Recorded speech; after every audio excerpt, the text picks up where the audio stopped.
네, 반갑습니다. 오늘 강연을 이제 시작하도록 하고요. 1시간 정도 제가 강연을 하고 또 이후에 여러분들 질문이 있으면 질문을 받아서 또 답변 드리고 그런 식으로 진행을 하도록 하겠습니다. 오늘 그동안에 저자들을 많이 모셔서 했다고 하는데 이제 저도 번역서를 가지고 이렇게 어디 가서 얘기를 해보기는 참 드문 일인데요. 어쨌든 모처럼 불러주셨으니까 1시간 동안 제가 책에 대해서 좀 설명을 잘 드리고 그리고 여러분들 또 하고 같이 좀 의견을 나눠보는 그런 시간을 갖도록 하겠습니다. 책 제목은 이제 정치를 옹호함이라고 하는 책이고요. In Defense of Politics인데 그냥 이제 번역책 제목을 정할 때 여러 가지로 고민을 했습니다만 아마 옹호함이라고 할 때는 조금 출판사하고도 얘기를 했지만 좀 단호함 같은 것을 좀 보여주기 위해서 그렇게 했던 것도 있고요. 그리고 이제 아마 그렇게 제목을 하는 게 버나드 크릭이 이 책을 썼을 때 어떤 그 의미하고 가장 잘 맞는 것 같아서 그렇게 이제 책 제목을 정하게 됐습니다. 그래서 오늘 강의는 강의 주제는 아마 지금 최근에 제가 한국 사회에서 또 한국 정치에서 가장 큰 문제다라고 생각하는 부분이 정치 혐오이기 때문에 사실은 그 부분이 이 책을 번역하는 데 있어서도 가장 큰 동기가 되었기 때문에 정치 혐오의 시대에 정치를 생각해 보기라고 하는 주제로 이 책을 한번 소개를 드릴까 합니다.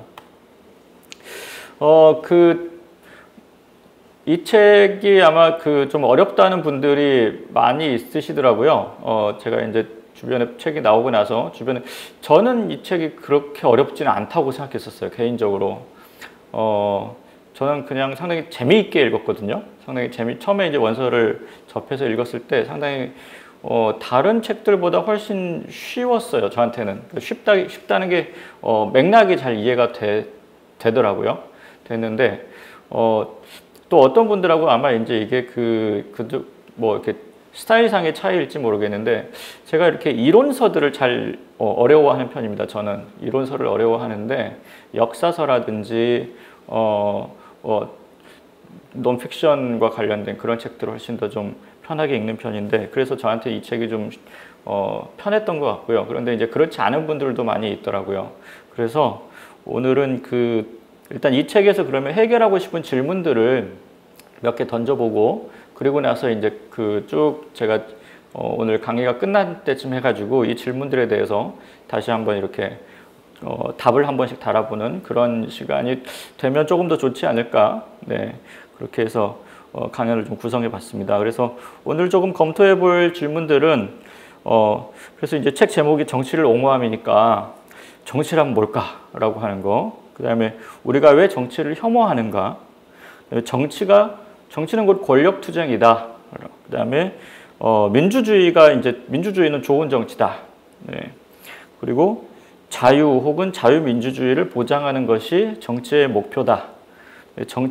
정치는 가치를 추구한다. 독재 정치라고 하는 것은 어떤 정치인가?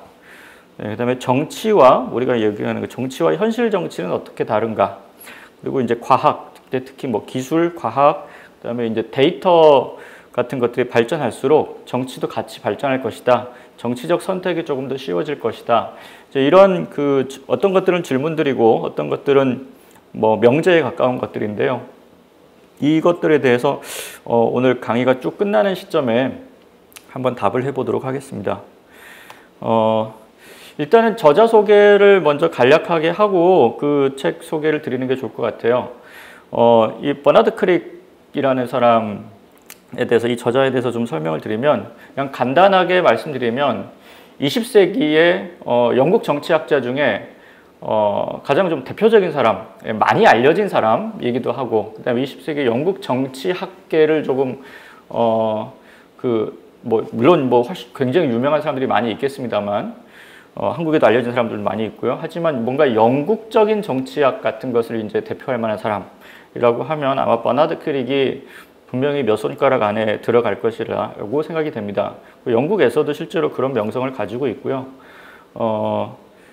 제 개인적으로는 이제 이분이 학부를 나온 UCL을 이제 제가 여기서 박사를 하기도 했고, 그리고 제 지도 교수 당시에 이제 UCL에서 제 박사 논문을 지도했던 제 지도 교수님이 이 버나드 크릭이 이제 2008년에 돌아가셨을 때 장례식에서 조사를 읽기도 하셨다고 얘기하더라고요. 물론 당대 뭐 유명한 교수들이 다 참석했겠습니다만 어쨌든 뭐 우리가 이제 한국에서 익숙하게 야 정치학자 그러면 누구누구 이렇게 떠오르는 사람들이 좀 있잖아요.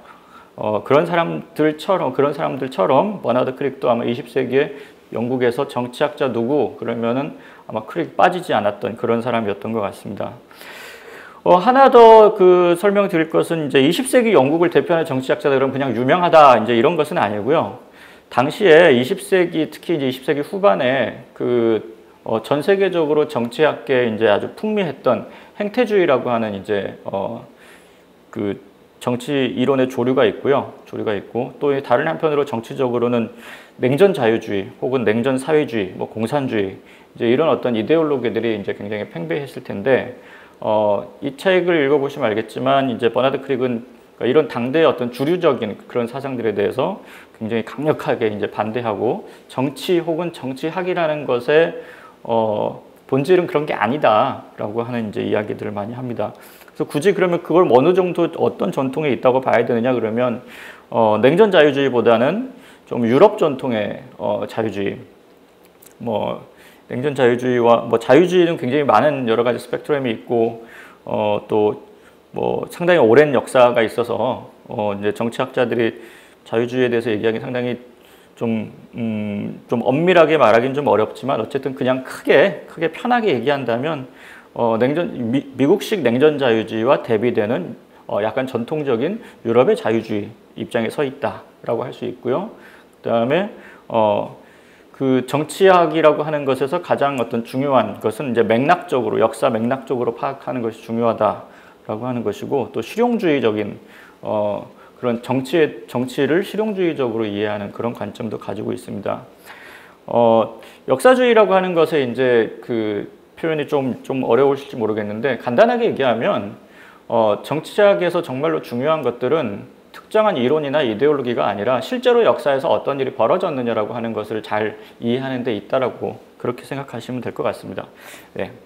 그리고 주로 이 책에서 다루고 있는 것은 1950년대에서 1980년대까지에 이르는 시기에 당대 이제 정치 혹은 정치학을 위협했던 혹은 그것을 압도했던 이데올로기라든지 여러 가지 자유주의, 사회주의, 뭐 기타 등 민주주의까지 포함해서요, 민족주의, 뭐 기타 등등. 그다음에 이제 과학의 발전, 20세기 후반에 일어났던 여러 가지 과학의 발전들 이런 것들이 정치와 어떤 관계가 있는가라고 하는 것에 대해서 이야기를 했고요.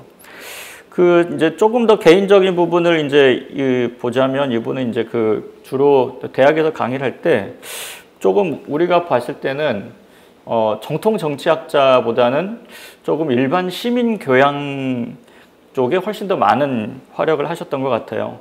그래서 LS에서 처음에 강의하다가 나중에 이제 셰필드로 옮겨서 강의를 하셨다가 지금 셰필드 대학에는 버나드 크릭 센터가 있습니다. 그리고 이제 나중에 버벡 대학으로 이제 런던에 있는 버벡 대학으로 다시 돌아오게 되는데 제가 다니던 학교 바로 옆이 버벡이어서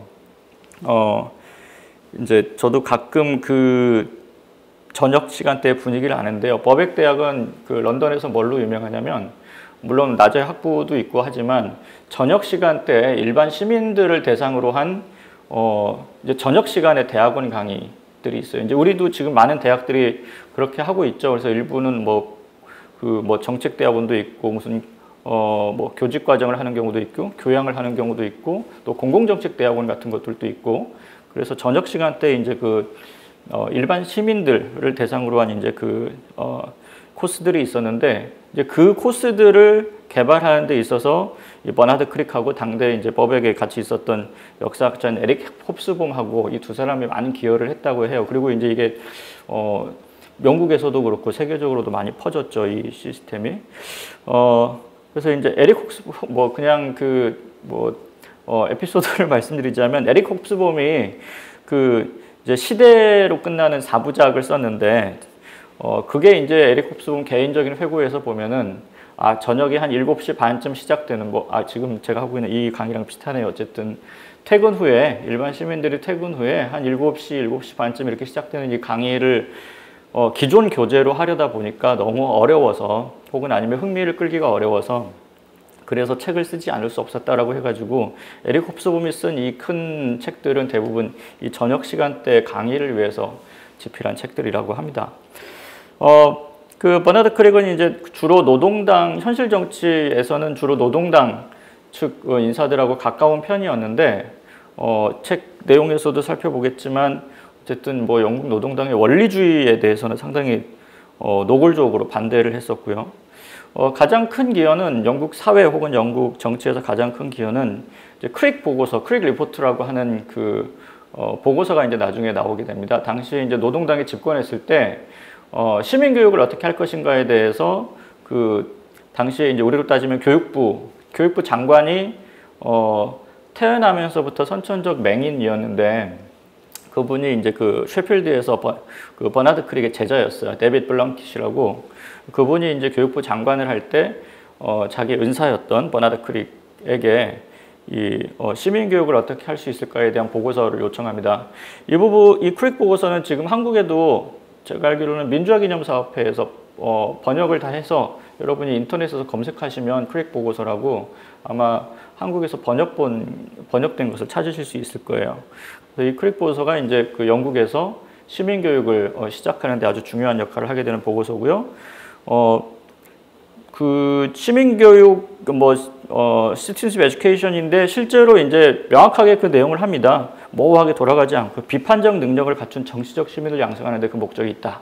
이렇게 해가지고 지금 그 사실은 영국에서 우리가 생각하면은 영국의 의회 정치의 전통이라든지 이런 것들을 생각하면 굉장히 오래전부터 시민교육이 있었을 것 같은데 실제로는 그렇지 않았고 보수당하고 노동당이 굉장히 오랫동안 서로 논쟁을 벌여요.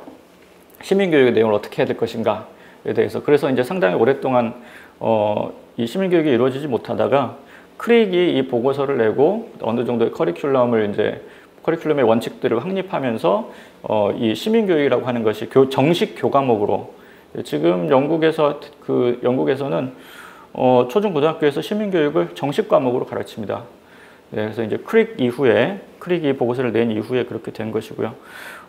그리고 이제 버나드 크릭이 영국에서 유명한 그 기여 중에 하나는 이제 조지 오웰 평전을 이 사람이 냈고 조지 오웰과 관련된 여러 가지 이 평전을 출간한 다음에 조지 오웰에 관련된 여러 가지 강연들을 많이 다니고 뭐 상도 제정하고 이제 했습니다. 그래서 버나드 크릭을 그냥 단적으로 말씀드리면 어쨌든 영국에서 대단히 실력이 있고 존경받는 정치학자였으면서 동시에 현실 정치에도 참여했고 그리고 여러 가지 시민사회 활동에도 많이 참여했던 그런 학자라고 볼 수 있습니다. 뭐 질문이 나오거나 뭐 제가 생각나는 게 있으면 조금 더 말씀드리고요. 이제 이 책 내용에 대해서 한 대여섯 가지 주제를 가지고 좀 설명을 드리도록 하겠습니다. 첫 번째는 이 책에서 보는 정치가 뭐냐, 이제 뭐 데피니션이 있어야 되겠죠. 그래서 이 책에서 생각하는 정치라고 하는 것의 포지션을 잡아보는 게 좋거든요. 뭐라고 이렇게 딱 한마디로 데피니션 하기보다는 정치에 대한 다른 정의들과의 관계에서 생각해 보면 조금 더 쉬울 것 같습니다. 그래서 전통적으로 우리가 정치란 무엇이냐 이렇게 이제 물어보면 제일 많이 얘기하는 게 혹시 정액과를 나오신 분들은 이제 1학년 1학기에 정치학 개론 수업을 들으면은 제일 먼저 나오는 게 정치의 정의. 그래서 데이비드 이스턴이라고 하는 학자가 뭐 사회적 가치의 권위적 배분, 뭐 희소한 사회적 가치의 권위적 배분, 권위적 배치에 가까운 표현인데 실제로는 그걸 많이 배우게 됩니다. 그래서 요건 뭐냐면 통치 기술이죠. 그러니까 국가가 하는 일이 뭐냐? 그러면 이거 한다는 거예요. 그래서 국가의 통치 기술로서의 이제 그 정치, 요게 이제 가장 일반적인 교과서적인 것이라고 알고 있는데, 뭐 저는 뭐 개인적으로 그렇게 생각하지는 않습니다. 이건 대개 20세기 후반에 미국적인 맥락의 그 정치에 대한 정의라서 뭐 어쨌든 시험에 나오니까 이렇게 저도 답을 쓰긴 했지만 잘 동의가 되지는 않더라고요. 그 다음에 이제 보통 또 약간 정치 철학 쪽에서 이제 얘기하는 것 중에 하나가 공적인 일로서의 어떤 정치를 이제 생각해 볼 수 있습니다. 요거는 뭐냐면 이제 그 주체보다는 영역에 대한 얘기죠. 그러니까 정치라고 하는 것은 어디서 벌어지는 일이냐라고 하는 것인데 주로 사적인, 그러니까 이제 이건 아주 뭐 고대 그리스적인 전통인데 정치라고 하는 것이 무엇이냐라고 할 때 그것이 어디서 벌어지느냐라고 하는 것이고 무엇과 관련된 일이냐라고 하는 것이고 그렇게 따지면 사적인 관계 말고 공적인 관계에서 그다음에 여러 사람에게 그다음에 가장 중요한 건 거의 모든 사람에게 영향을 미치는 그런 것들이 이제 정치가 해야 되는 일들이겠죠. 그래서 이때의 정치는 모든 시민들의 권리이면서 또한 의무로서의 정치가 됩니다. 그 고대에서 이제 아리스토텔레스라든지 이런 사람들이 얘기했고 현대 와서 이제 한나 아렌트 같은 사람들이 이제 다시 되살렸죠. 또한 우리가 익숙하게 듣는 것은 앞에서 질문도 있었지만 권력 관계로서의 이제 정치입니다. 그래서 요거는 정치라고 하는 것이 어떤 주체들 사이에서 벌어지는 일이냐라고 이제 하는 것에 주로 초점을 맞춘 것인데 결과적으로는 이제 모든 인간관계가 다 권력 관계라고 이제 볼 수 있다는 것이죠. 그래서 인간관계는 수평적인 게 별로 없다는 거예요. 둘만 있어도. 그러니까 좀 극단적으로 얘기하면 저는 푸코가 거의 그런 입장에 있었던 것 같은데 둘만 있어도 본질적으로 거기서 조금 더 억압적인 관계와 그다음에 피어억압되는 관계가 나타난다라고 이제 하는 것입니다. 그래서 그 사이에서 그것을 유지하거나 역전시키려고 하는 게 정치다. 권력으로서의 이제 정치죠. 그래서 뭐 푸코가 이제 그런 식으로 파악을 하고 있었고, 페미니즘에서도 이제 이 관점을 많이 차용하고요. 그다음에 마르크스주의에서도 계급론의 근본적인 차원으로 들어가면은 권력으로서의 정치라고 하는 개념이 들어 있습니다. 그러니까 이런 것들이 우리가 사실은 뭐 제가 어렵게 좀 설명했습니다만 익숙하게 우리가 듣는 거예요. 그냥 이렇게 국가가 이렇게 하는 게 정치지. 우리가 공적인 관계에서 벌어지는 게 정치지. 뭔가 이제 권력으로 이렇게 권력이 작동하는 게 정치지. 뭐 이런 거 우리가 일상적으로 쉽게 듣는 얘기들입니다. 조금 다른 이 책에서는 이제 그 얘기하는 정치라고 하는 게 타협이나 합의로서의 정치를 얘기하는데 이렇게 얘기하기보다는 조금 더 다른 방식으로 얘기를 해요. 그래서 폭력이나 강압이 아닌 다른 방식으로 뭔가 문제를 해결하는 거죠. 그럼 그거 빼고 문제를 해결하려면 조정하거나 합의해야 되는데 합의에 이르기는 보통 우리가 알지만 쉽지 않습니다. 쉽지 않으니까 결과적으로 뭐 해야 되냐면 서로 얘기를 잘 해가지고 조정하는 거예요. 그게 정치라고 얘기하는 겁니다. 그리고 이제 여기서 이 책에서 이제 그 등장하는 그런 표현이 있어요. 그래서 정치라고 하는 걸 그럼 잘하려면 어떻게 되냐? 그거 없이는 정치가 없다라고 얘기할 수 있는 건 뭐냐? 그럼 listening to others예요. 예. 딴 사람 얘기 듣는 거. 그거 안 하면 정치라고 할 수 없다는 거죠. 뒤에 이제 제가 뭐 다시 독재와 관련해서 더 설명드리겠습니다. 그래서 이 책에서 보면 조정이라는 표현들이 나와요. 우리가 정치 얘기하면서 거의 쓰지 않는 표현이에요, 사실은. 예, 그런데 정치의 핵심적인 게 뭐냐 그러면은 조정이라고 얘기해요. 컨슬레이팅이라고 이제 그 용어를 쓰기도 하는데, 그 뭐냐면 저는 이제 우리가 이제 우리말로 조정 그러면 뭔가 굉장히 이성적으로 뭔가를 조정한다고 생각하는데 여기서의 의미는 뭐냐면 달래고, 예, 설득하고 회유하고 이런 과정들이 다 포함된 과정입니다. 그러니까 무슨 뭐 이렇게 포멀한 미팅을 해가지고 막 어떤 문제를 조정하는 게 아니고 그거 이외에 다양한 방법들을 우리가 사용하잖아요. 다른 사람들을 이렇게 어떤 문제를 해결하기 위해서 그런 것들이 다 조정에 해당되는 겁니다. 근데 그렇게 하려면 내가 강압하거나 또 상대편이 너무 높은 지위에 있거나 이렇게 위계관계가 있으면 안 되겠죠. 그래서 어느 정도 그러니까 서로 자유롭게 말할 수 있어야 되고 둘 간의 관계가 어느 정도 평등해야 이 조정이 가능하겠죠. 말로 달래고 설득하고 회유하고 타협하려면 그런 정도 관계가 전제되어야 가능한 것이고요. 또 다른 하나는 이게 이제 서로 누가 더 훨씬 더 뛰어나고 훌륭하고 완전하고 내가 생각하는 게 옳고 이런 식으로 얘기하면은 이 과정이 상당히 어렵습니다. 그러니까 우리가 대체로 다 전제하는 거예요. 우리는 아무렇게나 얘기할 수 있는 자유가 대충 다 있고 상대를 강압하지 않으면 그 다음에 우리는 어느 정도 평등하고 근데 우리는 대체로 다 불완전하다는 거예요. 그러니까 누구 말이 맞을 줄 몰라요. 오류 가능성이 항상 있죠. 그래서 이거는 불완전한 인간들이 만든 불완전한 사회에서 어쨌든 간에 우리가 무슨 정답을 찾자는 게 아니라 좀 불완전하지만 가능한 여러 사람들이 동의할 수 있는 어떤 해답을 찾아보자. 네. 근데 그거 외에는 이 문제를 해결할 방법이 별로 없다. 네. 그리고 그게 사실은 뭐 그렇게 오랜 시간 동안 정답이 되는 것은 아니죠. 그냥 그것도 어떤 상황들이 변하면 또 사람들이 변하면 그건 또 그 조정된 것이니까 얼마든지 내용이 달라지겠죠. 그런 의미에서 보면 좀 잠정적인 대안일 뿐이죠. 그러나 그 문제를 해결하는 데 있어서 현재로서는 그게 최선의 대안이라고 하는 겁니다. 그런 것들을 찾아보려고 하는 것이고요. 결과적으로 이런 게 정치다. 네, 라고 이제 주장을 합니다. 또 하나의 이제 특징은,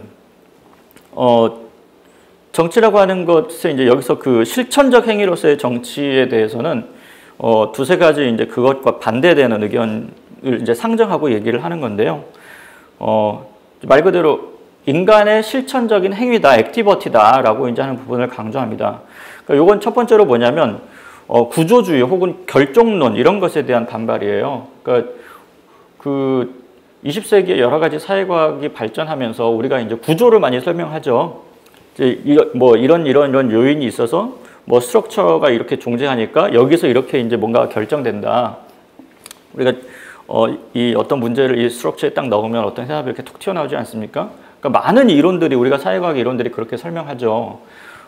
이제 구조주의 그다음에 뭐 그냥 스트럭처리즘 되나서 이제 뭐 스트럭처리즘, 뭐 울트라 슈퍼 스트럭처리즘 뭐 이런 표현도 이제 한 80년대까지 가면 이제 막 점점점 생긴 것 같고.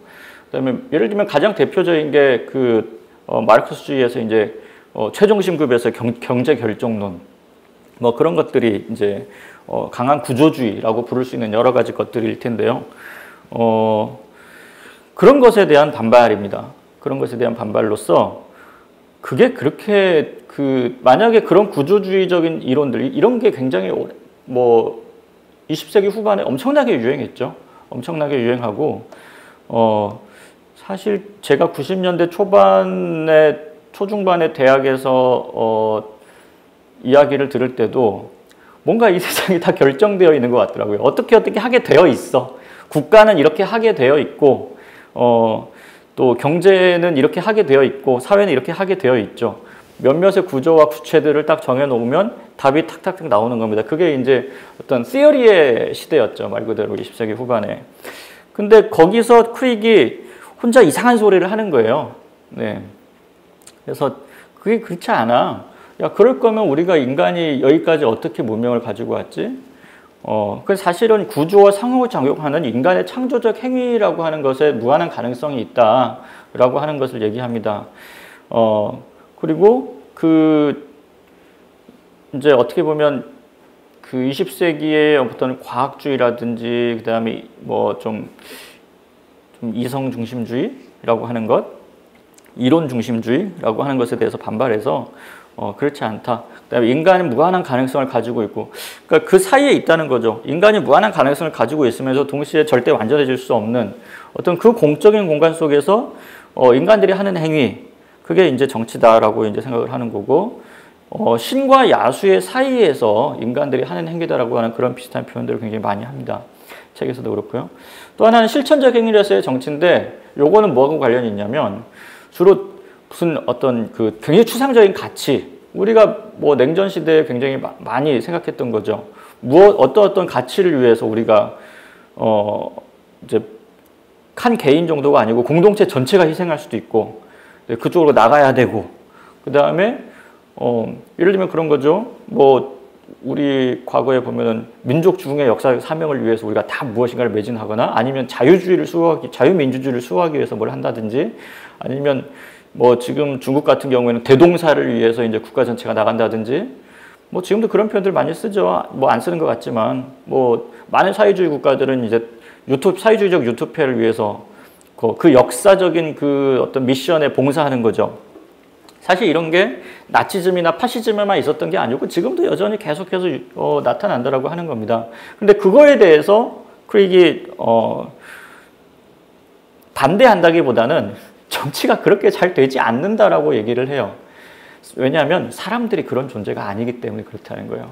사람들은 계속해서 그런 것에 대해서 그런 것에 세뇌되고 그다음에 그런 목적만을 찾아서 살 수가 없는 존재라는 거예요. 그냥 사람들은요, 그냥 실증도 내고 화도 내고 그렇게 이성적이지도 않고 우리는 그냥 매일매일의 일상을 사는 사람들이에요. 정치가 좀 잘 돼가지고 우리한테 뭘 좀 잘해줘야 우리도 그 정치를 지지할 수 있는 거고 한없이 우리에게 무엇인가를 요구하면서 어떤 베네핏을 별로 주지 않아요. 리워드를 별로 주지 않는데 우리한테 계속 그거를 요구한다? 그럼 있을 수 없다라고 생각하는 거죠. 강령이나 인형뿐만이 아니라 얘기하는 정치가 실제로 우리 눈앞에서 보이고 그게 우리에게 효용으로 다시 나타날 때 우리도 그것에 대한 로열티가 생기고 이게 선순환할 수 있다. 그러니까 이게 무슨 대단한 얘기가 아니라 사람이 그런 존재가 별로 아니라고 하는 것이죠. 그런 의미에서 나온 게 뭐냐면 이 책의 앞부분에서 이제 나오는 비유가 그러니까 이게 정치가 뭐랑 비슷하냐면 성행이랑 되게 비슷하다고 얘기를 해요. 그러니까 이거 누가 정치라고 하는 게 누가 어떤 그 위대한 사람이 뭐 플라톤이나 공자 같은 사람이 이렇게 해가지고 정치 이렇게 해야 돼 라고 하면은 사람들이 다 그렇게 정치를 하고 그럴 수 없다는 거예요. 우리가 연애나 성행이나 이런 걸 하는 데 있어서 정답 없잖아요. 예, 연애 이렇게 해야 돼. 예, 이런 정답이라는 게 있을 수 없지. 사람마다 다 다르고 조건이 다르고 상황도 다르고 연애의 정답은 없는 거죠. 자기들이 연애 잘하면 되는 거지. 네. 그래서 모든 사람이 할 수 있는 거예요. 그냥 이건. 그렇다고 해서 모든 사람이 하는 건 하면 쉬우니까 그럼 이런 정답이 있느냐? 그렇지도 않고. 그래서 이게 인간에게 대단히 그러나 또 그것을 하지 않으면 인간 사회가 유지될 수 없어요. 네. 우리가 보면 이 책에서 그런 표현이 실제로 나오죠. 너무 문란한 것이 싫어서 독신을 선언하는 사람이 있을 수도 있다. 예를 들면 그게 자유를 허용할 때 그것이 너무 방종으로 넘어가서 그것에 대한 반대를 하다 보니까 전체주의나 파시즘 같은 것으로 도피할 수도 있다. 이제 이런 표현이 나오기도 합니다. 그러니까 얘기하는 건 그럴 수도 있는데 모든 사람이 그렇게 하면은 모든 사람이 다 독신주의자가 되면 뭐 그것도 가능은 하겠지만 그러면 인류 사회가 거기서 이제 중단되겠죠. 아마 그런 것처럼 인간이 그렇게 되기는 그리고 아마 그렇게 되기 어려울 거다. 그건 약간 인간한테 별로 맞지 않다. 이런 얘기들을 합니다. 또 하나가 이제 그 정치에서 액티버티 말고 아주 극단적인 비유를 들어서 정치를 설명하는 경우들이 우리가 많죠. 예를 들면 이제 특히 그 사회계약론을 이제 얘기하는 분들이 이제 원초적 상황을 이제 설명을 하잖아요. 원초적 상황을 설명하는데 자연 상태에 대해서 설명하는데 그다음에 특히 홉스 같은 경우에 이제 최초의 그 자연 상태에서 공포 이런 것들을 얘기하는데 뭐 그렇게 가끔 생각해 볼 수 있어요. 예, 그런 사고 실험을 할 수 있는데 우리가 일상적으로 하는 정치에서 그런 것들을 계속해서 얘기하는 사람은 그건 뭔가 좀 꿍꿍이가 있다는 거죠. 네, 예를 들면 매일 전쟁이 일어날 것처럼 얘기하는 사람. 이게 농담이 아니라 냉전 시대에 항상 있었던 얘기죠. 메카시즘 같은 게 아주 대표적인 거고 사실은 한국 사회 같은 경우는 몇십 년 동안 그런 체제에 살아왔죠. 거의 한 5, 60년 동안 틈만 나면 북한이 쳐들어온다 뭐 이런 얘기를 하고 실제로 북한은 지금도 이 수단에 의해서 정권을 유지하고 있죠. 그런데 지금은 과연 없느냐라고 하면은 지금도 저는 있다고 생각해요. 민주당 입장에서는 민주당이 정권을 이루면 나라가 망할 것처럼 얘기해요. 국민의힘 같은 경우에는 민주당이 계속 정권을 잡으면은 뭐 대한민국의 자유민주주의가 싹 없어질 것처럼 얘기하죠. 그런 식으로 얘기하는 거는 정치의 본질과는 별로 거리가 있고 그러니까 데일리 폴리틱스하고 거리가 있고 그냥 극단적으로 수사로 유행하는 그래서 그 사람들에게 별로 진실함이라는 찾아볼 수 없는 그런 것이라고 얘기를 합니다. 그래서 배의 비유를 드는데 뭐냐면 배라는 것이 간혹 폭풍우를 만나서 그것을 헤쳐나가야 되기도 하지만 거의 대부분은 그럭저럭 항해를 해 나간다는 거예요. 근데 정말 중요한 거는 그럭저럭 배를 항해시킬 때 그걸 얼마나 잘 하느냐. 그게 상당히 중요하다는 거죠. 우리가 전쟁과 같은 것을 겪을 수 있어요. 당연히 국가가 전쟁과 같은 상황을 겪을 수 있을 텐데 항상 그러면 이 국가가 전쟁과 같은 상황에 우리가 어떻게 대비할 것인가를 가지고 국가 시스템이 그쪽으로 포커스를 하고 있다라고 하면 그건 문제가 있다는 거죠. 그래서 그런 표현을 합니다. 버나드 크릭이 비상 상황을 해결하기 위해서 우리가 필요하다라고 얘기하는 사람들에 보면 나중에는 그들이 무엇인가 했을 때 그 상황이 없어지지 않는다는 거예요. 예. 그건 아마 민주당이 집권할 때, 뭐 제 생각으로는 민주당이 집권할 때 계속해서 민주주의가 위기에 처해 있다라고 얘기하는 거하고, 그다음에 아마 한국에서는 국민의힘이 집권할 때 계속해서 자유가 위기에 처해 있다라고 얘기하는 거하고 되게 비슷한 것 같아요. 그래서 아마 이런 식으로 이제 그 설명하는 거는 정치를 굉장히 실용적으로 접근하는 어떤 태도이기도 하고, 특히 이제 영국 앵글로색슨 전통이라고 이제 보통은 좀 얘기를 하는 것 같습니다. 아마 그 모든 것 어떤에 대해서는 제가 조금 이따 시간이 나면 설명드리고요. 지금 시간이 그렇게 많지는 않은 것 같아서. 그 다음 주제로 넘어가서 이제 그 정치에 대해서 설명드렸으니까, 그러면 이제 자유나 민주주의하고 정치가 어떤 관련이 있느냐, 라고 이제 이 책에서 좀 얘기하는 부분이 상당히 특이해서 이제 설명드리면, 자유에 대해서는 이제 상당한 자유와 민주주의를 당연히 이 책에서 얘기하는 정치에서 옹호하는데, 좀 한편으로 보면 조금 냉소적이고, 다른 한편으로 보면 그냥 상식적인 얘기를 하는 거죠. 그래서 이제 그 과거에 있었던 어떤 정치인이 했던 얘기를 이제 인용해서 얘기하자면, 자유는 어떤 관계가 있느냐? 자유라는 게 정치를 위해서 보장돼야 돼요. 그 이유가 뭐냐면, 자유라는 것이 인간이 추구해야 할 숭고한 목표이기 때문에, 혹은 아니면 자유 없이는 우리가 살 수 없다. 대체로 우리가 이런 식의 표현은 아마 프랑스 혁명이라든지 이런 데서 많이 들어본 거죠. 그래서 자유라고 하는 것이 인간의 뭐 가장 위대한 가치다. 뭐 그거 없이 살 수 없다. 우리는 그것을 위해서 우리의 모든 것을 바칠 준비가 되어 있다. 뭐 이런 식의 표현들을 우리가 할 수 있습니다. 할 수 있는데, 자유가 얼마만큼 중요하지? 그러면 그 금주령을 우리가 생각해 보면 돼. 그래서 사람들이 술 먹고 싶어 하잖아. 그러면 술 좀 먹으라 그래. 그래도 뭐 세상에 이렇게 큰일 나지 않아. 그런 정도인 거죠. 그래서 정말 술이라고 하는 게 많은 해악을 끼치기 때문에 술을 없애야 되는 게 아니냐라고 얘기했을 때 이렇게 그냥 대답한다는 겁니다. 술에서 깬 잉글랜드보다는 자유로운 잉글랜드가 낫다. 그러니까 자유를 억압하려고 하는 어떤 시도들이, 그럼 자유를 억압하면 안 돼. 자유라는 것은 이렇게 숭고하니까 이렇게 얘기하지 않고, 뭐 그게 그럴 수도 있다고 생각하는데 그 사회가 좀 더 좋은 사회일까? 별로 아닌 것 같은데 뭐 그런 정도면 충분하다는 거예요. 예. 왜 그렇게 물어보면은 사람들이 아마 그렇게 못할걸? 예. 사람들 술 못 먹게 하자. 그러면 야, 그거 어려울 텐데? 왜? 사람들 그거 좋아해. 사람들 그거 못하게 하면 막 화낼 텐데? 예, 그런 거죠. 사람들이 아마 그거를 굉장히 다시 회복하려고 노력할 거야. 그런 겁니다. 자유라고 하는 건 인간에게 불가피하고, 그 다음에 다른 한편으로 그 표현도 해요. 자유라고 하는 것을 좋아하는 사람들이 또 마치 정치와 별개로 자유가 보장되는 것처럼 얘기하는 것처럼 어리석은 것도 없다, 이렇게 얘기를 합니다. 자유가 중요한 이유는 아까 앞에서 얘기한 것처럼 조정을 하려면 자유가 없이는 할 수가 없기 때문에 그런 거죠.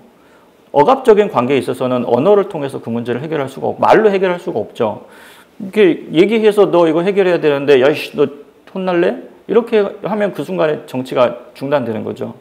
자유가 없는 민주주의라고 하는 거는, 그래서 자유가 없는 민주주의는 확실하죠. 한 명 있는데 세 명이 와가지고 너희씨 우리가 하는 거 들어. 뭐 그 얘기죠. 네. 여기에 정치는 존재하지 않는 거죠.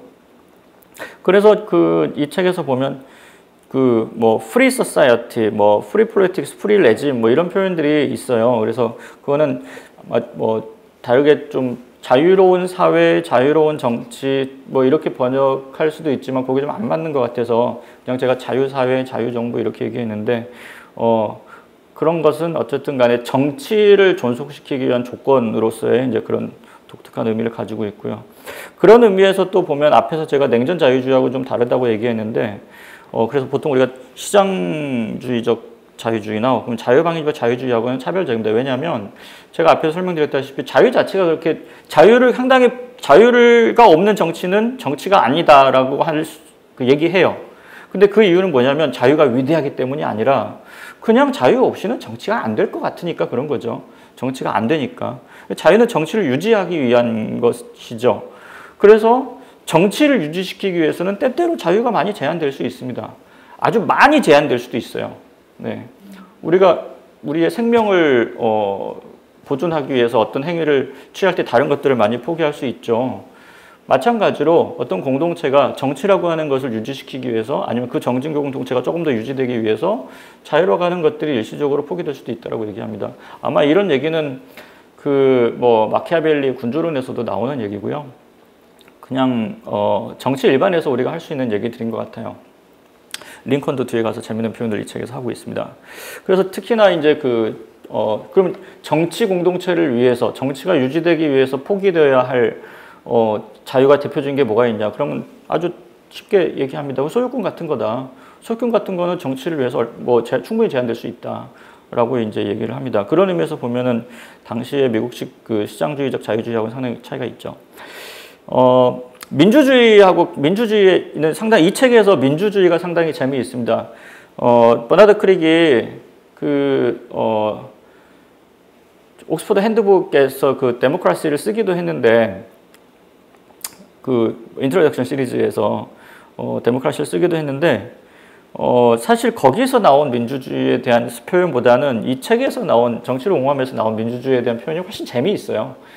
예, 재미있는데, 사실 제가 그 책을 먼저 번역할 것도 생각을 해봤는데, 그 책에서, 물론 그 책이 나쁘다는 표현은 아닙니다.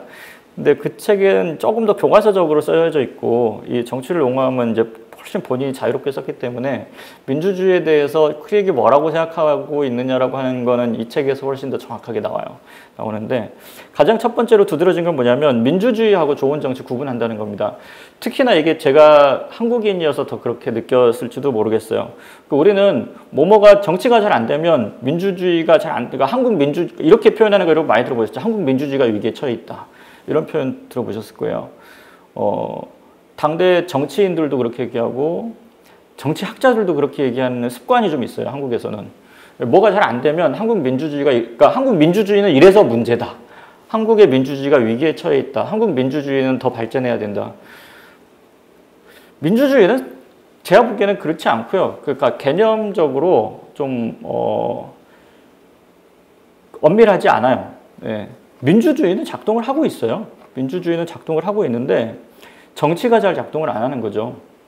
아니, 10명 중에서 6명이 찬성해요. 4명이 막 반대해.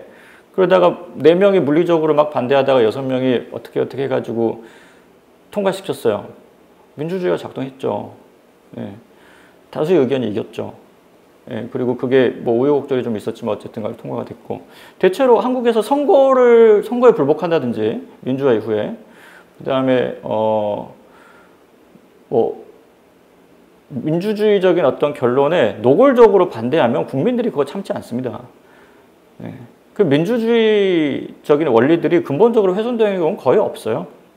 거의 없는데 우리가 잘 안 된다고 보는 것은 정치가 잘 안 되는 겁니다. 네. 그런 의미에서 정치가 잘 안 되고 있는데 우리가 금방 민주주의에 문제가 있다고 생각하는 거죠. 물론 민주주의가 잘 안 될 때도 있습니다만 민주주의가 충분히 작동한다고 해서 좋은 정치가 곧바로 오지는 않아요.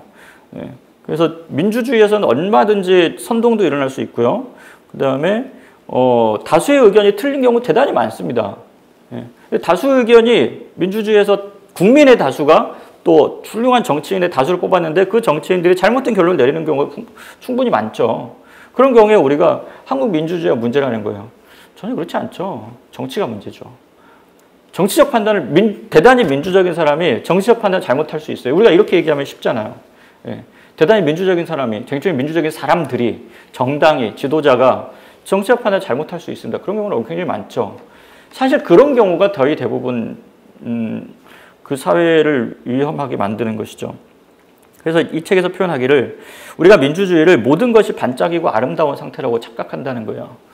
이건 거기에 대응하는 이제 제가 종종 자주 쓰는 표현인데, 민주주의라고 하는 건 사실 뭐냐면 막 반짝이고 아름다운 대지에서 우리가 막 뛰어놀고 이런 게 아니고 비가 엄청나게 막 오는 그 진흙탕 속에서 이렇게 막 여러 사람이 뒹굴고 뭐 해가지고 어떻게든 좀 앞으로 가보려고 막 노력하다가 몇 발짝 가다가 또 뒤로 미끄러지고 뭐 뒹굴고 한참 뒤로 미끄러졌다가 또 겨우 한 2발짝 앞으로 가고, 뭐 저는 그런 게 민주주의인 것 같아요. 근데 그게 나은 이유는 아무것도 안 하고 가만히 있다가 그냥 뒤로 휩쓸려 가는 것보다는 낫고, 그리고 가능하면 우리가 스스로 뭔가를 결정해가지고 앞으로 나가서 뭔가를 해보려고 하는 게, 우리가 가볼 수 있는 곳으로 가려고 하는 게 나아서 그런 거지, 무슨 이게 뭐 대단히 아름다워서 그런 것 같지는 않아요.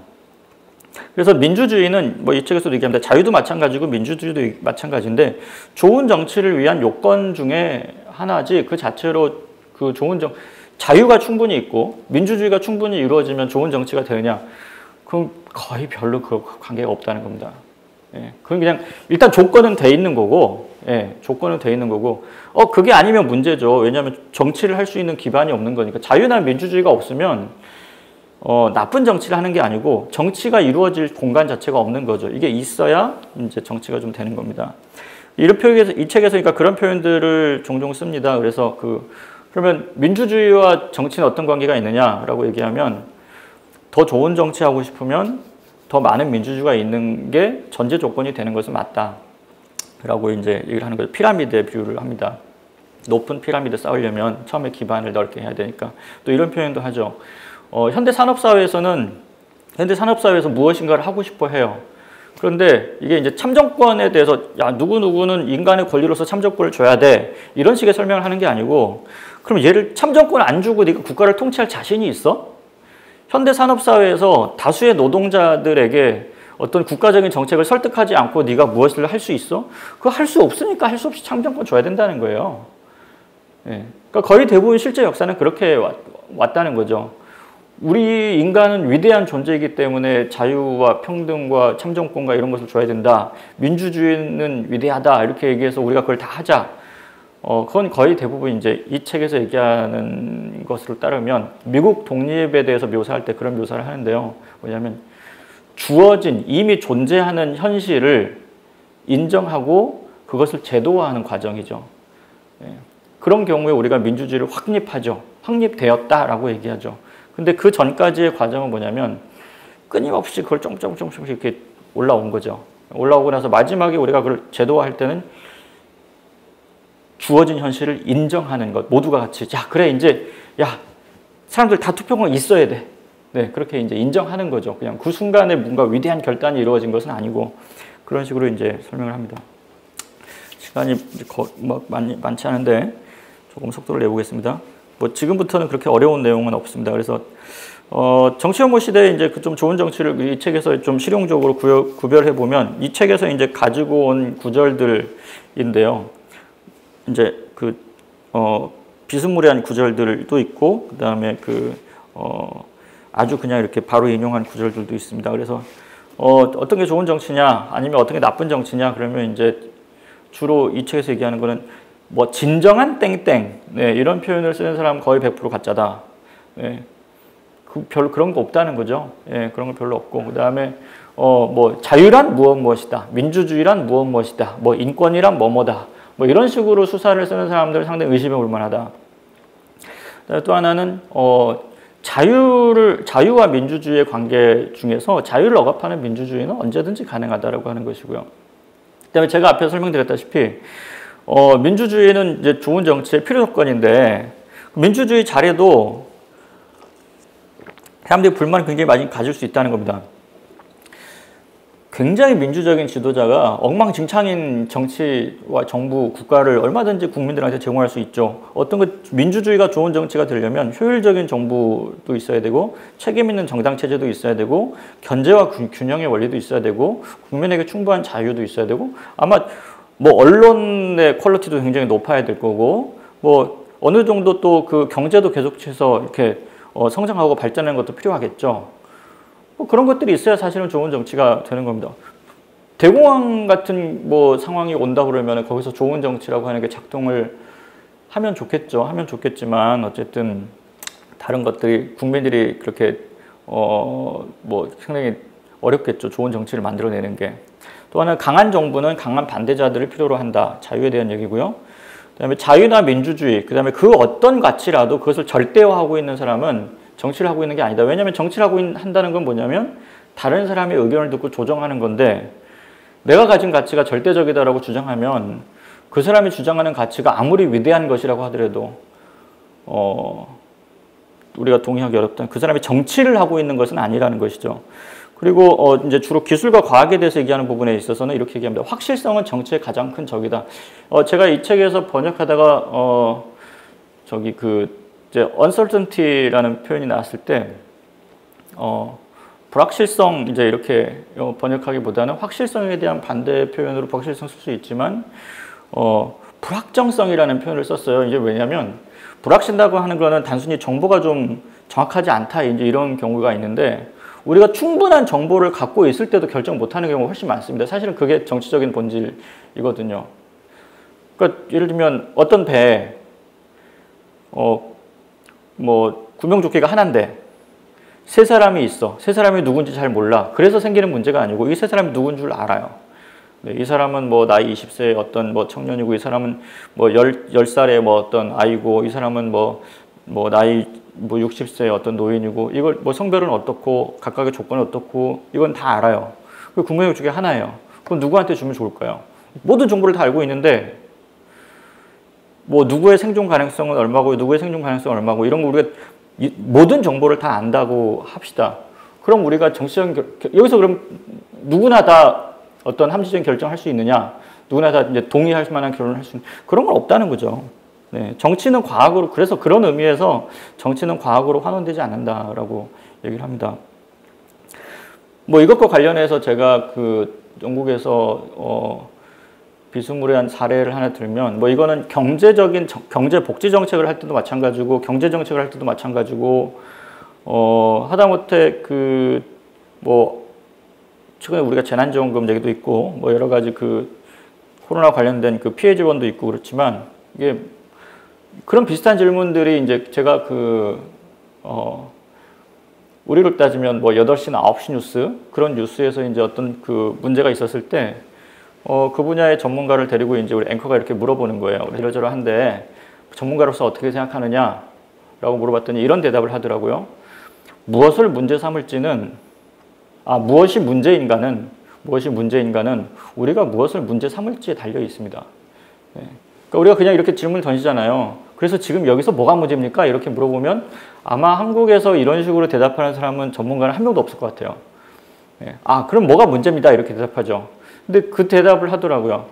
무엇이 문제인가는 우리가 무엇을 문제 삼을지에 달려있다라고 하는 것이죠. 그러니까 결국은 정도의 문제라는 거예요. 어느 정도를 가지고 우리가 이건 지원을 해줘야 된다, 좀 덜 해도 된다, 안 해도 된다 얘기하는 건데 정답이 없다는 거죠. 그거 내가 정할 수 있는 것도 아니고 그럼 우리가 합의와 조정을 하는 거죠. 어디까지 해줘야 된다라고 우리가 합의하는 거지 거기에 무슨 전문가들 몇 명이 나와가지고 얘기할 수 없다는 거예요. 그래서 그건 전 상당히 인상 깊었어요. 인상 깊었는데 아마 이 책에서 나오는 실용주의적인 태도 우리가 실용주의라고 하면 착각할 수도 있는데 어쨌든 기술주의에 대한 반대 그런 것들이 이 사람들 상당히 체화되어 있구나라고 하는 것도 좀 느꼈어요. 그리고 좀 빨리 넘어가 보겠습니다. 예. 이 책에서 얘기하는 정치라고 하는 것은 그래서 저기 멀리 있는 게 아니라 이렇게 표현합니다. 정치란 지저분하고 따분하고 결론이 없고 엉망으로 뒤엉키는 일이다.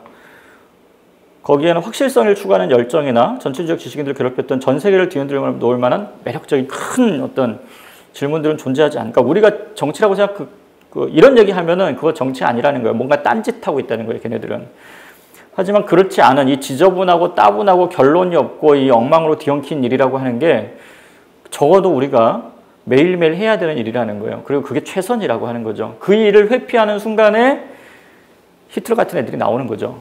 아니면 지금 우리가 한국 사회에서 보는 그런 정치인들이 나오는 거죠. 내가 모든 문제 다 해결해 줄게. 이런 식의 이제 대답을 좋아하죠, 사람들이. 근데 그게 정치를 우리가 적극적으로 회피하는 방법이라는 거예요. 정치 그런 게 아니라는 거예요. 그렇게 다 해결할 수 있으면 세상에 정치가 뭐가 필요하냐 그런 얘기죠. 정치란 정치고 다른 방식의 통치는 다른 무엇이다. 이제 여기서 무슨 얘기 하는 거냐면 우리가 독재 정치라고 하는 표현을 쓰거든요. 독재는 뭐죠? 딴 사람 얘기 안 듣고 내가 내 마음대로 하는 거예요. 이런 표현이 어떨지 모르겠는데 한국에서 그러면 내가 내 마음대로 할 수 있는 사람 중에 제일 센 사람이 누굴까? 라고 생각해 보면 우리가 일단 생각하는 거는 대통령을 생각할 거고 뭐 여러분들 아시겠지만 국회의원 된다고 뭐 자기가 결정할 수 있는 게 있습니까? 거의 없죠. 일개 국회의원이. 당 대표가 되면 막 뭘 중요한 걸 결정할 수 있을까요? 최근에 우리가 뉴스들을 봤는데 뭐 그렇지 않죠. 뭐 당 대표가 아니면 원내대표가 되면 중요한 입법에 자기의 생각대로 할 수 있느냐. 제가 가까이서 보니까 국무총리가 결정할 수 있는 게 그렇게 많지 않더라고요. 예. 대통령이라고 뭐 본인이 생각하는 정치를 얼마나 할 수 있을까 상당히 그렇습니다. 근데 그렇게 생각하면 결과적으로 이렇게 쭉 생각해 보면 한국에서 비교적 민주주의와 정치가 작동하고 있는 거예요. 예. 엄청난 권력을 가진 사람들이라고 우리가 생각하는 사람들이 자기 마음대로 할 수 있는 게 별로 없다고 투덜투덜 대잖아요. 비교적 괜찮은 거죠. 예.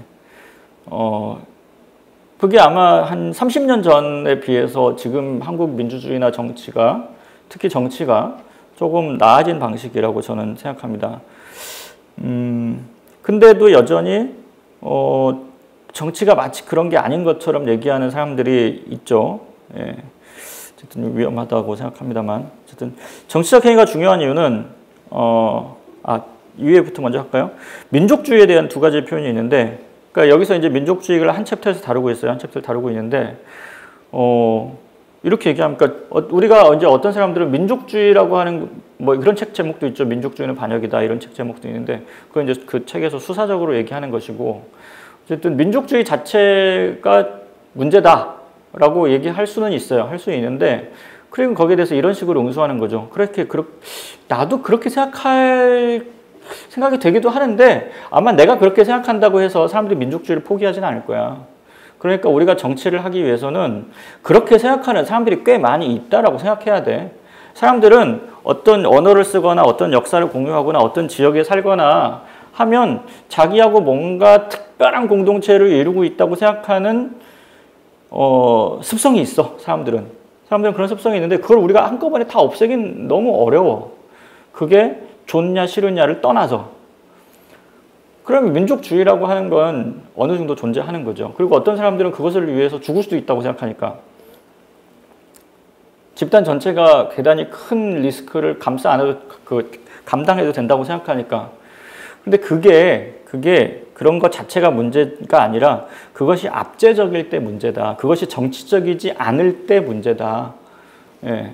그러니까 결과적으로는 민족주의자든 자유주의자든 민주주의자든 그 사람들이 그래. 근데 우리가 어떤 문제를 해결할 때는 정치적 방식을 통해서 강압이나 폭력이나 그런 게 또 아니라 말로 그리고 잘 조정해보고 또 뭐 이렇게 뭐 너무 이성적으로만 모든 문제가 해결될 것처럼 하지 않고 여러 가지 다양한 방식으로 이야기를 해가지고 잘 풀어낼 때 문제를 해결할 수 있다라고 생각하면 별 상관없다는 거죠. 네. 그리고 그 정치란 인간의 현실이라고 하는 것을 가장 잘 보여주는 것은 이 책의 후반부에 나오는 그 링컨의 노예 문제에 대한 입장들이라고 생각합니다. 여러분들이 이 구절을 읽어보시면 저는 좋을 것 같고, 그 다음에 이 책에 나온 그 묘사와 실제로 그 영화 링컨, 저 링컨이라는 영화 되게 좋아하는데, 그 상당히 유사합니다. 그래서 그 영화도 보시면 좋을 것 같고요. 그래서 이제 좋은 정치인은 어떻게 해야 되느냐? 그래서 이 책의 후반부에 보면 정치를 찬미함이라고 하는 이제 마지막 챕터가 있는데 거기서 보면 이제 이런 표현해요. 이런 이야기가 있고 노래가 있다라고 얘기하면서 정치인은 비속어를 쓰면서 정치인은 똥구멍이다 뭐 이런 표현인데 거기다 대고 우린 이렇게 응수하면 된다. 좋은 정치인은 이렇게 응수할 것이다. 작대기와 돌멩이가 내 뼈를 부러뜨릴 수 있지만 욕을 먹는다고 다치는 일은 없어. 그러니까 이런 동요인가 봐요. 영국에. 그러니까 작대기와 돌멩이를 맞으면 안 되는 거죠. 예, 아는데 누가 막 비난해요. 예, 비열하다, 떴다, 이렇게 얘기하는데 그렇다고 내가 다친 일 없으니까 별 상관없다는 거죠. 그래서 성공한 정치인은 권력 획득한 다음에 자신이 받던 모욕을 마음에 두지 않는다. 욕 좀 먹는다고 별일 있냐? 이렇게 이제 하는 게 좋은 정치인이라고 하는 겁니다. 네. 그리고 정치적 리더는 대단한 결단도 할 수 있어야 한다. 이제 이 문구를 쓸 때는 링컨이 남북 전쟁을 미국 내전을 감당하려고 했을 때 이제 어떤 생각이었는가에 대한 표현이고요. 이 표현이 이제 달래어 조종하는 것이 폭력보다 낫다. 다양성의 획일성보다 낫다. 그다음에 근데 항상 이 두 가지가 가능한 것은 아니지만 항상 다 바람직하다라고 하는 것은 알고 있어야 한다. 앞에 나온 그 정치의 양면성을 보여주는 그런 표현인데 이 표현 거의 맨 후반부에 나옵니다. 근데 실제로 원어로 보면 훨씬 재미있는 표현들이에요. 개혁하는 보수주의자고 회의하는 이제 종교적인 신자를 얘기합니다. 회의하는 신자이고 다원적인 도덕주의자이고 활기 넘치는 냉철함을 지니고 복잡한 단순성을 갖고 난잡한 고상함을 갖고 뭐 이런 표현들을 씁니다. 정치라고 하는 게 이제 이런 식으로 양면성을 가지고 있다는 거죠. 그래서 제가 예전에 어떤 칼럼에서 이 새로 국회의원이 된 초선 국회의원이 된 분들한테 하고 싶은 얘기라고 생각해서 썼던 표현은 정치인이 만나는 사람은 방금 전에 만난 사람이 천사 같은 사람일 수도 있고 그 다음에 만나는 사람들이 악마 같은 사람일 수도 있다라고 하는 거죠. 그러니까 그 두 사람을 만났을 때 둘 다 대처할 수 있어야 좋은 정치인이 될 수 있다라는 표현을 했는데 아마 이런 데서 저도 읽고 생각이 들었던 것 같아요. 정치가 존재하려면 정치와 무관한 것들도 당연히 있어야 된다. 너무 우리가 특히 80년대 뭐 이런 경우에 이제 정치의 모든 것이 관련된 것처럼 얘기할 경우들이 있는데 그 경우에 있어서 정치가 실제로 존재하지 않는다라고 하는 것이죠.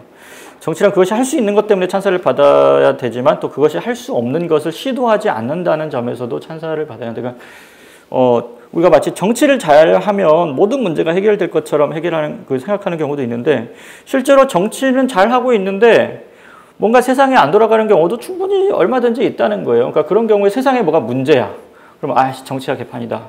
그렇게 얘기하는 수사들이죠. 수사들이 있는데 정치를 좀 잘 알고 있다고 스스로 생각하거나 훌륭한 정치인이라고 한다면 그런 것에 대해서도 분간할 수 있어야 된다고 하는 얘기입니다. 그래서 이제 끝으로 앞에서 우리가 그 질문들을 쭉 했었죠. 그거에 대해서 답을 한번 하고 이제 끝내도록 하겠습니다. 그래서 정치란 무엇일까라고 하면 말로 달래고 설득하고 회유하고 하는 그런 조정하는 행위다. 우리가 왜 정치를 혐오하는가? 정치를 잘못 이해하고 있기 때문에 그걸 혐오하는 거죠. 앞서 제가 설명드렸던 것처럼 앞에 표현이 뭐가 있었죠? 이렇게 지저분하고 따분하고 결론이 없고 엉망으로 뒤엉키는 일인 거예요. 정치라고 하는 게. 혐오할 이유가 별로 없는 거죠. 그렇지 않고 이 문제를 해결할 수 있는 방법이 없습니다. 그러니까 그 메디슨 얘기랑 비슷한 거예요. 모든 사람들이 다 천사라면 그곳에 정부는 필요하지 않을 것이다 라고 얘기한 것처럼 정치라고 하는 게 그렇게 아름다운 일이라면 아마 우리한테 애초에 정치가 필요 없겠죠. 그래서 정치를 잘못 알고 있기 때문에 혹은 아니면 정치를 지나치게 이상하게 생각하고 있는 거죠. 그래서 저는 정치를 혐오한다고 생각합니다.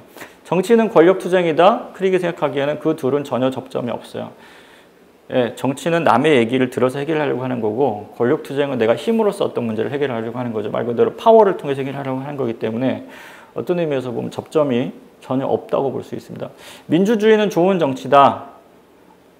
이건 제가 답을 흰색으로 썼어야 되는데 민주주의는 좋은 정치다.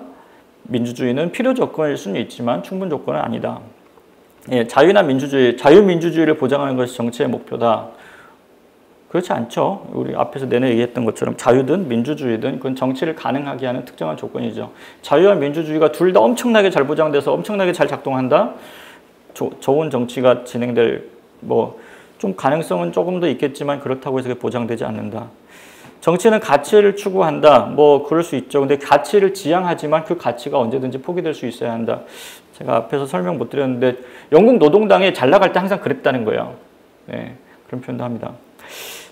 독재 정치는 어떤 정치인가? 독재 정치는 정치가 아니다가 되는 거죠. 크릭이 얘기하는 것 중에 이 부분이 상당히 중요합니다. 왜냐하면 정치와 정치 아닌 것만 잘 구분해도 우리가 비교적 좋은 정치를 잘 할 수 있다는 거죠. 정치와 현실 정치는 어떻게 다른가 이렇게 얘기하는 경우도 많은데 같은 거죠. 그러니까 이런 식으로 구분하면 우리가 정치에 대해서 이상한 생각하게 된다는 겁니다. 이 책의 서문에 제가 이렇게 제가 썼나요? 제가 썼는데 아마 이렇게 역자 후기에 이런 표현을 썼어요. 그러면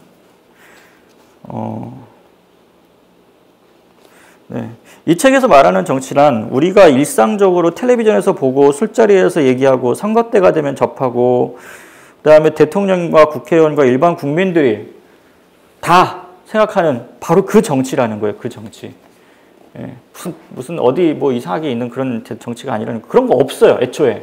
그건 존재하지 않아요. 그렇게 생각하는 순간에 모든 문제가 발생하기 시작하는 거죠. 그리고 이제 앞에 설명드린 것처럼 과학이나 데이터가 발전할수록 정치도 발전하거나 쉬워진다. 네, 그렇게 얘기에 따르면 그건 별 관계가 없다는 겁니다.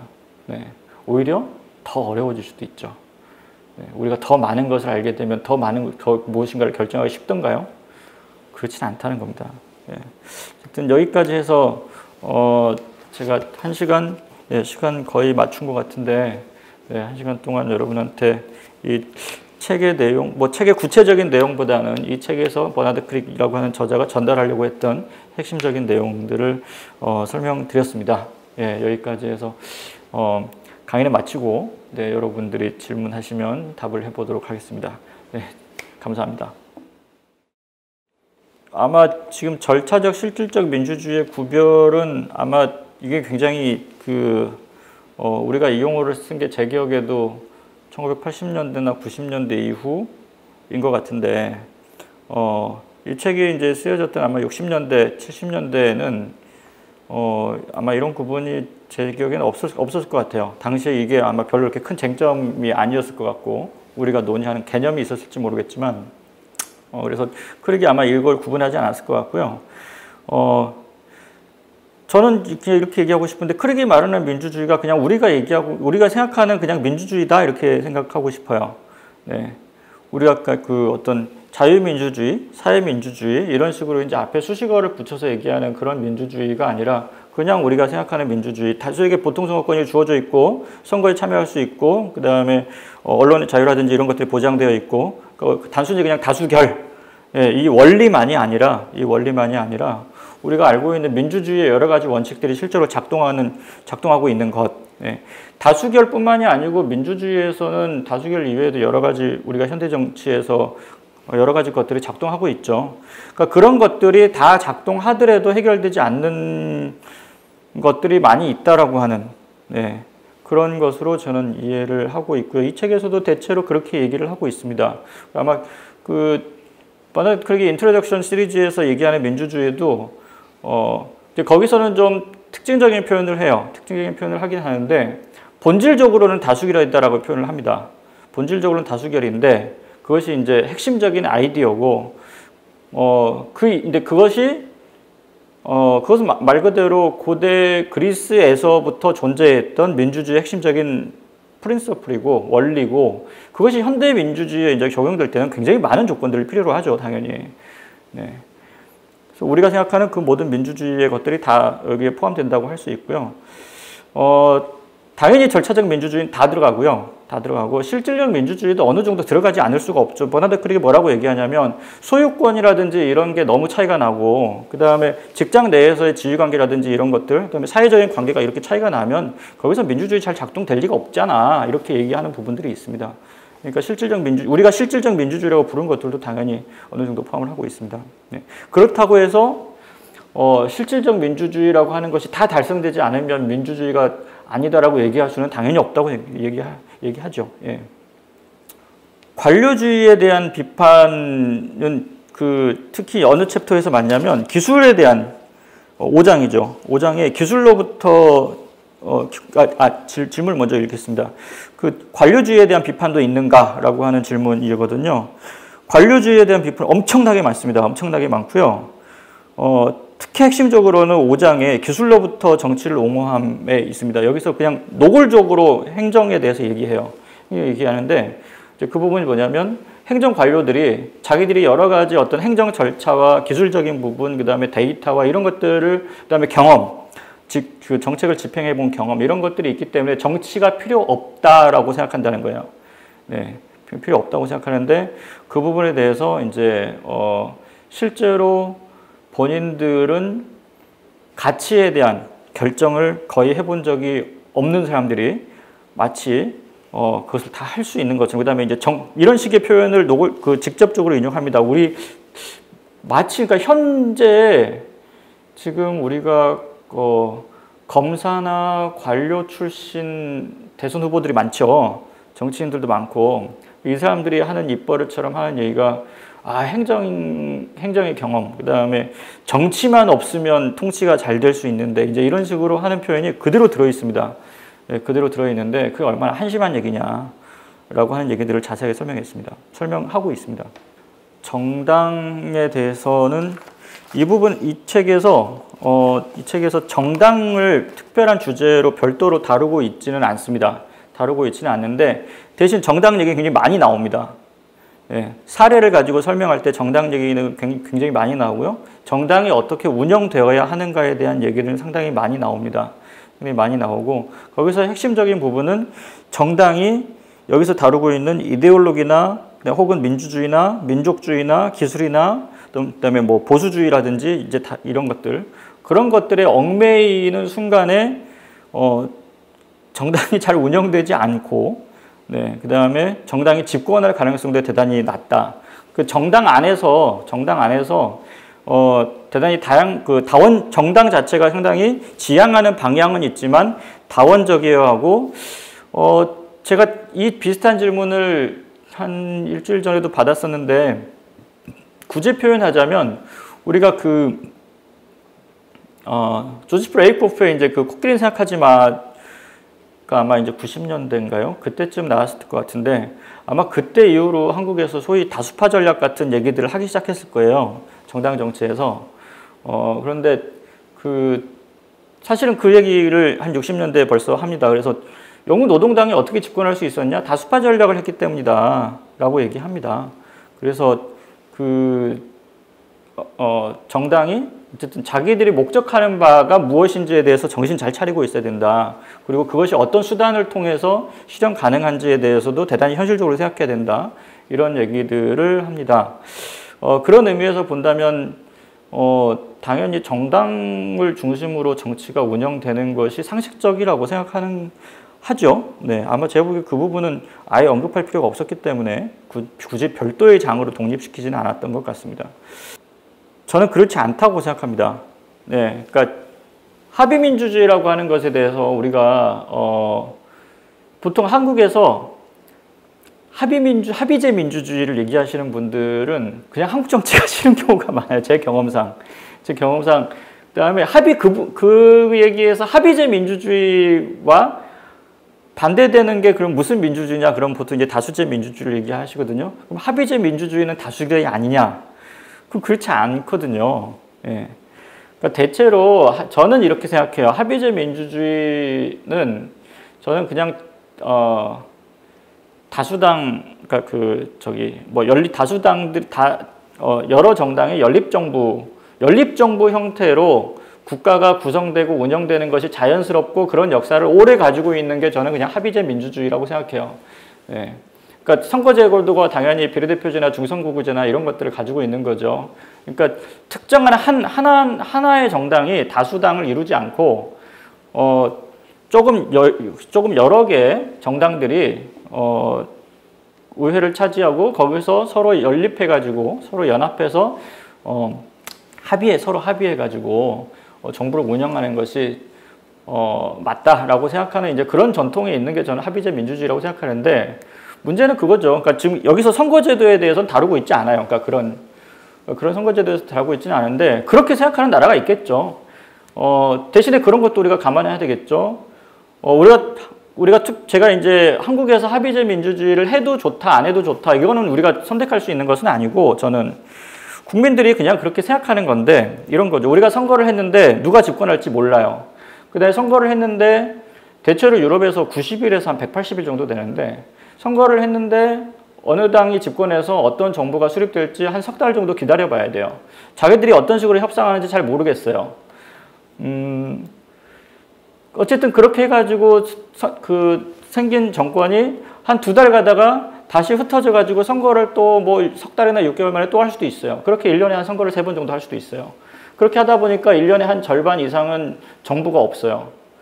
우리가 그것을 우리나라 국민들이 뭐 합의제 민주주의를 하다 보면 그런 일이 일상적으로 벌어질 수도 있지 라고 우리가 일상적으로 우리나라 국민들이 받아들일 수 있으면 저는 합의제 민주주의 하는 게 당연하다고 생각해요. 근데 그렇지 않다고 생각하면서 합의제 민주주의가 선이라고 얘기하는 건 저는 굉장히 모순적이라고 생각합니다. 그래서 저는 합의제 민주주의건 다수결 민주주의건 다수제 민주주의건 간에 뭐 그거는 그 사회가 결정할 일이죠. 결정할 일이 될 텐데 그게 정치가 작동하는 방식이고요. 그건 뭐 제가 답을 드릴 수 있지는 않지만 우리 국민들이 그거를 선택하느냐의 문제겠죠. 네. 네, 저 개인적으로는 전혀 비슷하지 않다고 생각하고요. 아마 그 나라에서 가지고 있는 명성은 비슷할 수 있을 것 같아요. 네, 현재 한국에서의 어떤 위치나 이렇게 사회적인 명성이나 그런 건 비슷하다고 생각하는데, 저는 그렇지는 그러니까 입장은 상당히 매우 다르다. 저 개인적으로는 네, 매우 다르다고 생각합니다. 그러니까 예를 들면 최장집 교수님이 취하고 있는 입장이 전형적으로 독일식 계급정당론에 가깝거든요. 네. 독일식 계급정당 체제, 그 다음에 정당들이 이렇게 강령을 중심으로 운영되는 체제라고 하는 게, 최장집 선생님이 생각하는 좋은 정치예요. 제가 이해하기로는. 네, 좋은 정치인데, 그러니까 예를 들면 노동자 계급의 정당이 있어야 되는 거고 자본자 계급의 정당이 있어야 되는 거고 두 정당이 이렇게 선거도 하고 국민들이 그 과정에서 가치를 중심으로 투표도 하고 이런 게 정상적인 정치다라고 생각하시는 게 제가 생각하는 그 최장집 선생님의 정치에 가까운데 버나크릭은 제가 생각하기엔 일도 동의를 안 할 겁니다. 요즘 우리말로. 네. 그래야 된다는 이유가 없다. 네, 정치라고 하는 게 각 나라마다 다 상황이 다르고 역사가 다르고 어쨌든 간에 그 사회에서 벌어지는 여러 가지 일들이 어느 나라는 계급을 대표하는 정당이 있을 수도 있고 계급을 대표하는 정당이 없을 수도 있는데 물론 그 사회에서 가장 중요한 이슈가 계급 문제고 그다음에 그 이슈가 정치에서 다루어지지 않는다면 당연히 그건 문제인데 그 방식이 계급 정당이어야 하느냐에 대해서는 아마 일도 동의하지 않을 겁니다. 그리고는 민주화 이후에 잠깐만. 네네네네. 이렇게 설명을 드릴 수 있을 것 같아요. 민주화 이후에 민주주의에서 최장집 선생님이 얘기하시는 거는 민주화 이후에 민주주의가 질적으로 나빠졌다 이렇게 표현하시거든요. 그 부분에 있어서 명확한 차이가 있는 것 같네요. 예. 민주화 이후에 민주주의는 제가 생각하기에 그리고 아마 이거는 크릭이 한국 정치를 보지 않았기 때문에 민주화 이후의 민주주의는 한국 정치에 대해서 얘기한 것이니까요. 크릭의 입장을 제가 알 수는 당연히 없고 제가 그냥 드는 생각으로 말씀드릴 수밖에 없는데 크릭이라면 네, 어떻게 대답했을지 그건 정답은 아닐 겁니다 아마. 민주화 이후에 한국의 민주주의는 좋아졌어요. 제가 생각하기에는 여러 가지 면에서 대단히 좋아졌죠. 1987년 이후에 87년에서 90년도 초반까지의 민주주의하고 지금의 민주주의를 비교하면 한국의 민주주의는 대단한 발전을 했습니다. 국회가 운영되는 방식도 그렇고요. 국회와 정부 간의 관계도 그렇고 일반 시민들의 자유, 그다음에 참정권, 그다음에 시민사회의 어떤 다원성 이런 것들, 그다음에 이제 어떤 노동조합의 활동 이 자유로워진 것 이런 여러 가지 면에서 봤을 때 한국의 민주주의는 지난 30년 전에 비해서 비교할 수 없을 정도로 높은 수준에 올라왔다고 생각합니다. 그런 의미에서 민주화 이후에 민주주의는 굉장히 많이 발전했고요. 정치가 좋아졌느냐에 대해서는 좀 생각해 볼 필요가 있을 것 같아요. 그러니까 더 훌륭한 정치인이 많아졌느냐 그건 잘 모르겠어요. 네, 30년 전에 비해서 훌륭한 정치인이 더 많아졌느냐 잘 모르겠고 정치의 수준이 높아졌느냐에 대해서 잘 모르겠어요. 예. 그러니까 예를 들면 이렇게 표현을 바꿔볼까요? 30년 전과 지금의 언론 환경이 어떠냐? 언론 환경 좋아졌죠, 지금이. 그럼 기자들의 수준이 더 높아졌느냐? 그건 그렇지 않다고 볼 수 있죠. 예. 그건 좀 구분을 할 필요가 있는 것 같습니다. 예. 그러니까 민주주의로 모든 것을, 그러니까 문제는 뭐냐면 민주주의가 문제라고 할 수도 있는데 그렇게 해서 도대체 무슨 문제가 해결되냐는 거예요. 그러니까 문제 포착을 잘못해서 자꾸 다른 다리 긁는 경우들이 많다라고 하는 부분인 것 같습니다. 이 주제는 제가 대학 때 학부생 때 썼던 리포트 제목에서 아마 가장 많이 제가 썼던 제목인 것 같아요. 90년대 후반에. 90년대 후반에 아마 거의 모든 사람들이 이 얘기했던 것 같은데요. 예. 한국이 정치적인 민주화는 이루었으나 경제사회적 민주화를 이루지 못했다. 아마 이 표현이 제가 생각하기엔 당시에 민주노동당 당 강령에도 나왔던 것 같아요.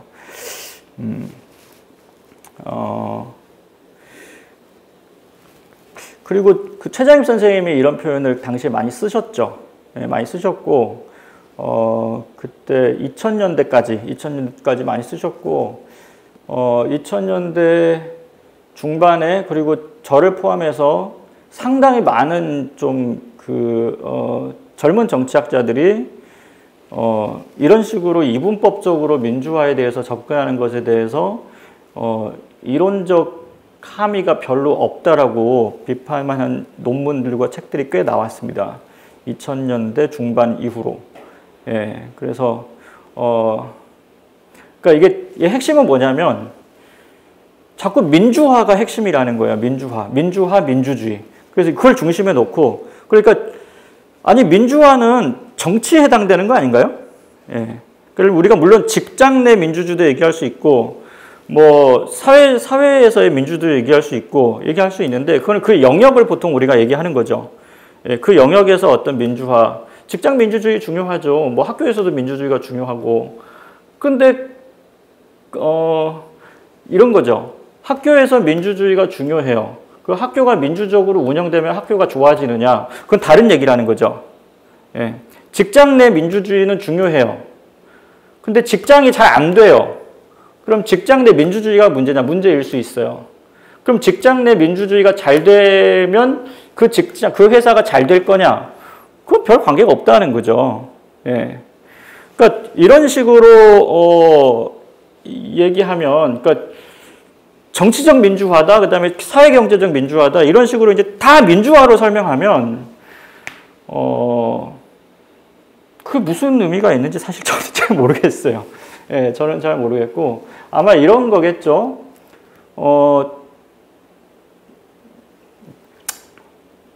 그러니까 크릭은 이런 정도 얘기하거든요. 크릭이 제가 앞에서 아까 답변 드릴 때도 이제 그렇게 말씀드렸는데,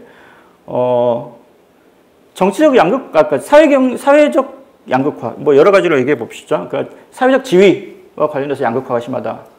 그 다음에 경제적인 어떤 그 소득에서 이렇게 그 양극화가 심하다. 그게 심각하면 당연히 정치적 평등에 영향을 주지 않겠습니까?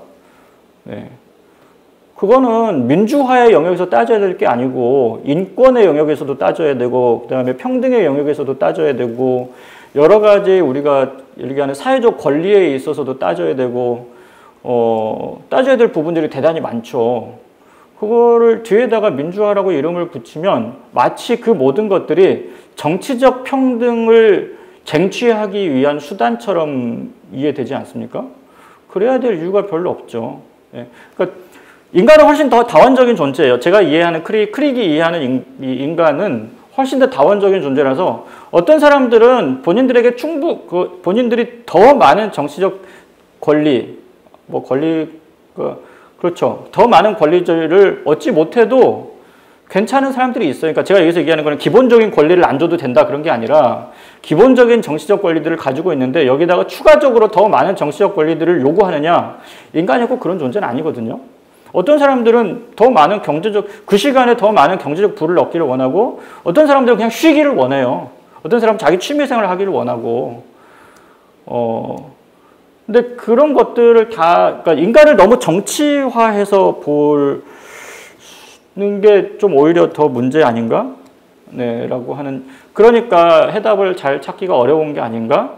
네, 라는 생각이 듭니다. 그러니까 아까 크릭의 얘기대로 따지면 정치가 충분히 잘 작동하기 위해서는 정치가 아닌 것들이 존재한다는 것을, 정치가 아닌 것들이 굉장히 많이 존재한다는 것을 우리가 잘 이해하고 사람들이 그런 것들을 대단히 원한다 라고 하는 것들을 잘 이해하고 있어야 우리가 정치를 잘 할 수 있는 게 아닌가라고 생각을 합니다. 네.